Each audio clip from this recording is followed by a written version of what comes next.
आप लोगों ने कथा में सुना होगा, हमने पहले वर्णन किया है, नवनिधि में एक निधि बड़ी प्रबल होती है जिसको कहते हैं नील निधि। कौन सी निधि है? नील निधि। महाराज, दुनिया के लोग भगवान से कहते हैं, भगवान हमको अष्ट सिद्धि नवनिधि दे दो।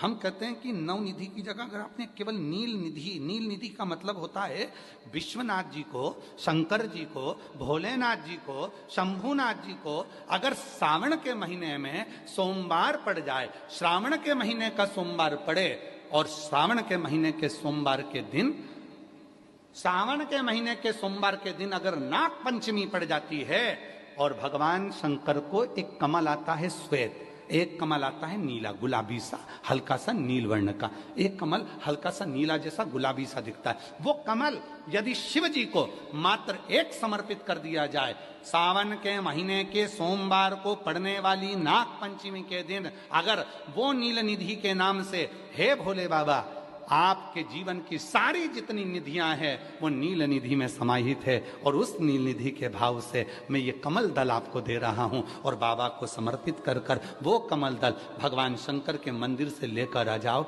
जिंदगी में कभी भूखे नहीं रहना पड़ेगा, सारी निधियां तुम्हारे पास में होगी, सारी सिद्धियां तुम्हारे पास में। वो नील निधि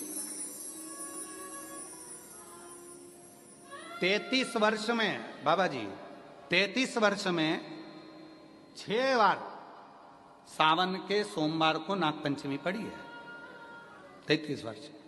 एक पड़ी थी 96 में, एक पड़ी थी 99 में, एक पड़ी थी 2012 में, एक पड़ी थी 2019 में, एक पड़ी थी 2023 में, और अब इस वर्ष भी 2026 में सावन के सोमवार को 17 तारीख को बाबा की ये शिवरात्रि फिर पड़ रही है, वापिस नागपंचमी पड़ रही है, वापिस नागपंचमी पड़ रही।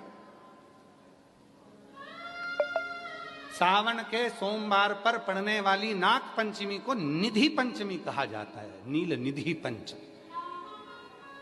भले वो नाग पंचमी है पर वो इतनी निधि दे देती है। क्यों कहते हैं महाराज? आपने देखा होगा चंद्र ग्रहण, सूर्य ग्रहण होते हैं तो लोग शंकर जी के मंदिर में बैठकर तप करते थे, अघोरी तप करते थे, साधना तप करते थे।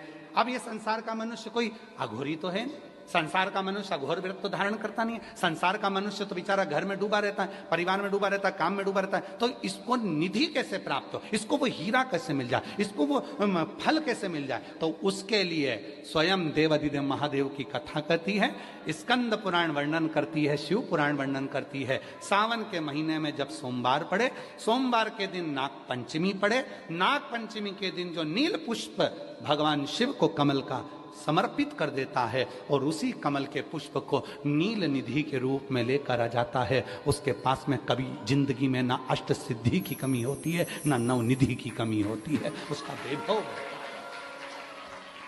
बढ़ता। जितने संसार के लोग कर्जे में, भले तुम्हारा बैंक का कर्जा हो, लोन का कर्जा हो, चाहे तुमने दुनिया में कहीं से भी कर्जा ले रखा हो, एक बार अभी 17 अगस्त को पड़ेगी, सोमवार को नाग पंचमी, 17 अगस्त। 33 वर्ष में ये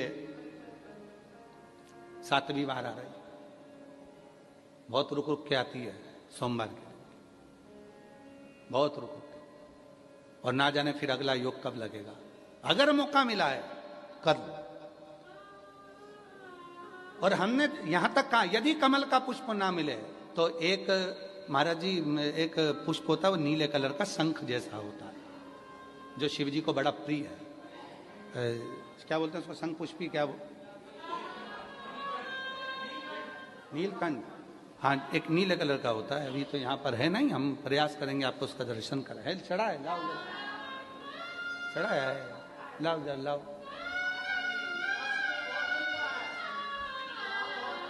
अच्छा यहाँ मिलता है, अच्छा हाँ ये देखो, अगर मान लो तुम्हें नील कमल ना मिले, नील कमल प्राप्त ना हो, कहीं सरोवर तालाब में अभी बहुत बारिश हो रही है, कहीं जाना नहीं, नील कमल नहीं मिल रहा है, तो ये नीला पुष्प अगर आपको मिल जाए, एक बार नील निधि के नाम से शिव को समर्पित करना और बाबा को समर्पित कर कर उसी को वापिस लेकर आना। बाबा मेरे घर में अष्ट सिद्धि नव निधि निवास करे, कृपा करना।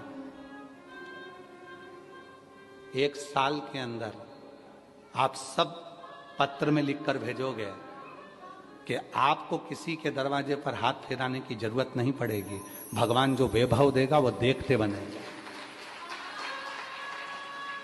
नील निधि,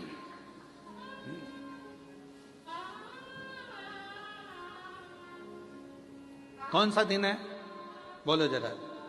सावन के, जम के बोलो जरा, जम के बोलो। सावन के सोमवार पर यदि नाग पंचमी पड़े तो फिर हमें ना तो तप करना है, ना साधना करना है, ना कोई उपवास, ना कोई। और एक और चीज बड़ी सुंदर लिखी है महाराज, नील निधि, ध्यान दीजिएगा। यदि डॉक्टर ने कह दिया तुम्हारे शरीर में कोई गठान है, बहुत बड़ा कोई रोग हो गया है, ये छूट नहीं रहा है, बहुत तकलीफ में पड़े हुए हो और मिट नहीं रहा, तब शिव जी के शिवलिंग पर एक दुर्वा का मुख हो जलाधारी की ओर जहां से पानी बहता है, बेलपत्री का डंडी का मुख हो जहां से जल बहता है जलाधारी की ओर, और 2 छोटी छोटी कटोरियों में यदि सावन महीने के सोमवार की नाग पंचमी पर अगर दूध चढ़ाया जाता है और उसको दूध चढ़ी हुई बेलपत्री और दुर्वा दोनों को लेकर आया जाता है, दुर्वा सुबह के समय द्वितीय दिवस में, जिस दिन चढ़ाओगे उस दिन नहीं, द्वितीय दिवस में उसको सुबह सुबह चबाकर खा लीजिए, और बेलपत्री को जिस कक्ष में आप सोते हैं उस कक्ष में उसको रख लीजिए, कहीं पर भी हमेशा के लिए। जो शरीर का रोग है वो धीरे धीरे मिटेगा ही, और 4 से 6 महीने के अंदर बड़े से बड़ा रोग सारी रिपोर्टें नील आकर सामने खड़ी हुई। ये कोई साधारण नहीं है सावन महीने का सोमवार उस दिन पड़ने वाली नाग पंचमी। आप सबको तो साधुता है, अब की बार 17 अगस्त को पड़ रही है और बाबा की कृपा से आपको ये कथा श्रवण करने को मिल गई नील निधि की। रोग